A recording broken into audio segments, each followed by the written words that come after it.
20년 전 폐가처럼 무서웠던 군대의 초소. 이건 제가 2003년도 당시 군대에 있을 때 있었던 일입니다.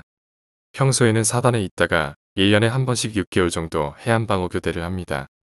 해안방어교대라는 것은 사단 안에 있는 세계대대가 6개월씩 나눠서 포항부터 경주까지 해안지역에 초소 근무를 맡는 겁니다.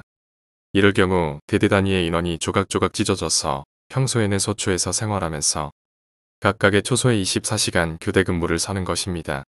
주로 소대 단위로 찢어졌어서 소초에서 생활하고 평소에 사단에 있을 때는 매달 몇 기씩 크고 작은 훈련을 하기 때문에 소초 생활에서는 훈련이 거의 없어서 꿀빤다고들 하지요. 사실 그렇기도 합니다. 소초가 민간인 밀집 지역에 가깝기도 하고 PX 같은 건 없기 때문에 민간인 슈퍼도 자주 이용하고 거의 그런 경우는 없지만 PC방도 가기도 하고 횟집에서 회를 주문해서 먹기도 하기 때문에 정말 편하죠. 지금은 그렇게 자주 훈련도 뛰고 비 맞으면서 산속에서 오돌오돌 떨면서 고생했던 기억이 지금은 너무나도 그리운 추억이 되었습니다. 할 수만 있다면 다시 훈련 뛰고 싶네요.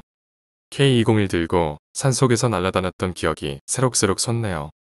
아무튼 이제부터 공포의 47소초에 대해 알려드리겠습니다. 47소초는 우리 사단에서 맡았던 해안방어 지역 중에 가장 남쪽에 위치한 소초입니다. 가장 끝자락에 붙어 있던 터라 중본이나 GP에 간섭이 적었고 불시 감사를 오더라도 가장 끝자락에 있는 데다 미리 다른 소초에서 연락이 오기 때문에 정말 널널하고 편한 곳이었고 서로 가장 친하던 소초인원들이 모여 있었고 분위기도 정말 좋았습니다. 다만 공포의 47소초로 불리우는 이유를 설명하겠습니다. 당시 제가 일병이었고 선임 근무자가 상병이었는데 선임 근무자는 제가 비록 나이가 더 많았지만 군생활 선배로서 정말 존경하던 선임이었습니다. 정말 열심히 군생활하던 사람이었고 자부심이 있었던 사람입니다. 이 사람과 근무를 설 때는 단 한 번도 허투루 근무를 선 적이 없었습니다.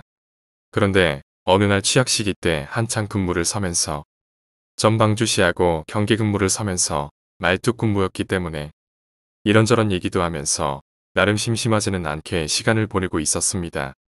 제 앞쪽은 바다고 아래는 절벽, 왼쪽은 잡초길이었는데 선임 근무자와 도란도란 얘기를 나누다가 제가 갑자기 무언가를 느꼈습니다. 숲길 쪽에서 인기척이라고는 말하기는 힘들고 무언가 나를 쳐다보고 있다는 느낌을 받았습니다. 너무나도 조용했고 파도 소리 말고는 선임의 말소리뿐이었지만 무엇인가 소리가 아닌 아무리 무신경한 인간도 느낄 수 있을 만큼 엄청난 시선과 오싹한 기운을 느꼈습니다. 저는 순간 선임의 말을 끊었습니다. 군기가 빡셔서 감시 선임의 말을 중간에서 끊어먹었다간 죽을 일이었지만 선임도 아까부터 뭔가 느끼고 있었다고 저와 같이 말을 끊고 왼쪽 잡초기를 주시하고 있었습니다. 취약 시기라고는 하지만 어둠에 익숙해져 있었기 때문에 잘 보였습니다.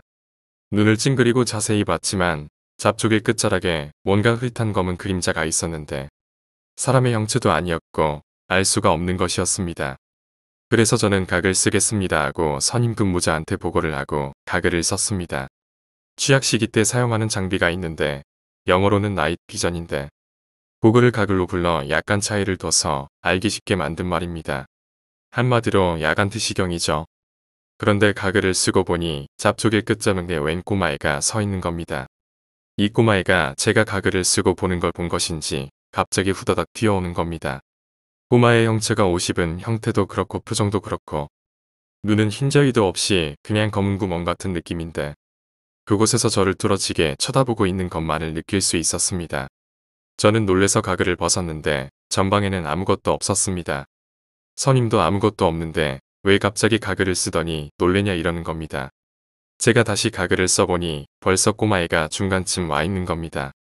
저는 너무 놀래서 선임 보고 가글을 써보십시오라고 했더니 선임도 가글을 써서 보더니 갑자기 놀래는 겁니다. 웬 꼬마애가 소초 앞에 와 있다고.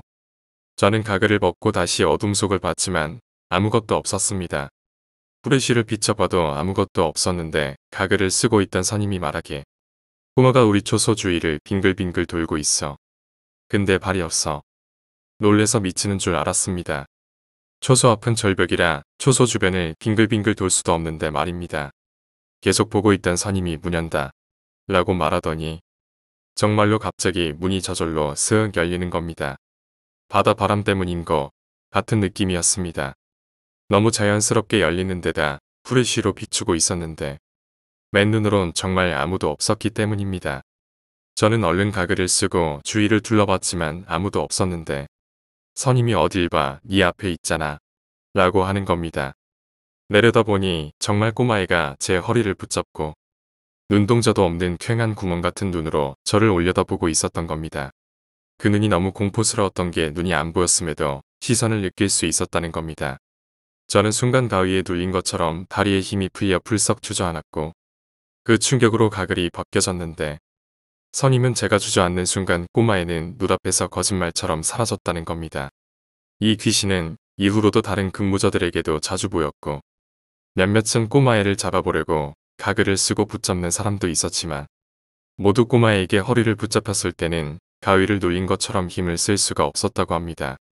이후 부대하기 전 대대에게 소문을 들어보니 별명이 가글 귀신이고 10년 전 마을에 있던 꼬마 중에 절벽에서 놀다가 발을 헛디뎌 죽은 꼬마가 있었는데 그 꼬마의 귀신이라고 하더군요. 왜 가글을 써야지만 보이는지는 아무도 모르고 가글이라는 장비가 보급된 이후로 나오던 귀신이라고 합니다. 47소초 인원들이 한꺼번에 겪은 일입니다. 그날은 비가 추적추적 내리는 밤이었습니다. 소초 인원들은 매일 이어지는 근무로 녹초가 돼서 언제나 그렇듯 밤에는 골아 떨어져 있었고 깨어있는 건 근무 나간 인원과 다음 근무 준비 인원 그리고 통신실의 통신병 그리고 빠질 대로 빠져 밤마다 얼마 안 되는 요리재료로 갖가지 라면을 개발하던 말년병장 한 명이었습니다. 통신병은 언제나 이교대 근무였기 때문에 잠도 빠듯하고 근무도 빠듯해서 미칠 지경에 다다르다가 결국 경지에 올라 근무 중 숙면을 취하게 되었습니다. 한창 숙면을 취하다가 문득 잠이 깨더랍니다. 잠이 깬 통신병은 평소라면 아침까지 잤을 테지만 웬일인지 그날따라 갑자기 마음이 차분해지면서 뭔가 기분이 이상해서 잠이 깨서 평소답지 않게 근무를 똑바로 서게 되었습니다. 그러다가 역시 심심해졌는지 초소에 근무 들어간 인원들에게 말이나 걸어볼 겸 312로 몇 번 연락을 취하고 근무 일지를 적다가 뭔가 한기를 느껴 고개를 돌려 뒤에 있는 입구를 쳐다봤는데 웬 여자가 자기를 쳐다보다가 내무실 방향으로 쓱 가더랍니다. 통신병은 깜짝 놀라 민간인은 여기 들어오면 안 됩니다. 나가세요. 하며 쫓아갔습니다. 그런데 이상한 게 사람이 걸음을 걷는다는 것은 높낮이가 있지 않습니까? 근데 그 여자는 스케이트보드를 탄 마냥 쓱 가는 모습이더랍니다. 순간 오싹해서 통신실 입구에서 멈춰섰다가 내무실 쪽에서 근무자들의 말소리와 비명소리가 들리면서 그 여자가 다시 나와 식당으로 갔습니다. 한창 라면을 맛있게 먹고 있던 말년병장은 그 여자를 보고 콧구멍으로 라면을 오바이트 했습니다. 그 소동은 소초 인원을 새벽 3시에 모두를 깨우게 만들었고 소초장까지 뛰쳐나와 직접 목격하게 만든 대사건이었습니다. 많은 인원들이 깨서 뛰쳐나와 잡으려고 죽의 입구에 있었고 말년병장은 뒤쪽 입구 쪽에 서 있어서 나갈 만한 구멍은 전혀 없었는데 모두가 보는 자리에서 형광등까지 켜져 있는 상태에서 눈앞에서 사라져 버렸습니다. 정말로 눈을 깜빡하니 없어졌던 겁니다. 안개처럼이니 슬로모션처럼이니 뭐 그런 게 아니라 원래 없었던 것처럼 사라진 겁니다. 그동안 귀신 소문을 들었더라도 믿지 않던 소초장도 직접 눈앞에서 귀신이란 놈을 본 데다가 얼굴도 정확하게 기억할 정도였는데 소초장은 한동안 소초장에 틀어박혀 한참 동안 고민하다가 새벽에 비가 오는데 소초 인원을 모두 운동장에 집합시킨 후 소초에 침입한 민간인을 잡지도 못한 기아 빠진 놈들이라며 몇 시간 동안 굴려버렸습니다. 소초장도 그걸 귀신으로 인정해야 할지 아니면 사람으로 해야 할지 여러 가지로 고민을 많이 했다가 결국 민간인으로 결론 내린 후 책임을 소초 인원들에게 떠넘겨버렸던 거죠. 아마도 장기 근무를 신청하고 이라크 파병도 신청할 예정이어서 여러 가지로 마음에 걸렸었나 보죠. 그래서 대대에는 보고하지 못하게 그냥 무마시키려는 수단으로 그런 식으로 넘기려 했지만 이후 소초장은 직접 초소의 중대장과 함께 근무를 서게 됩니다. 저도 그 여자를 봐서 얼굴과 신체적 특징을 아직도 기억합니다. 얼굴은 약간 통통하고 피부는 하얗지만 죽은 사람의 피부를 보면 약간 파란 핏줄이 솟아 파란 기운이 도는 것처럼 하얗면서도 약간 파랬고 코는 보통 일반 코의 입술은 약간 검붉은. 그러니까 죽은 피색. 눈은 정면을 응시하지만 사람을 보는 것 같지는 않았고 머리는 롱헤어였습니다.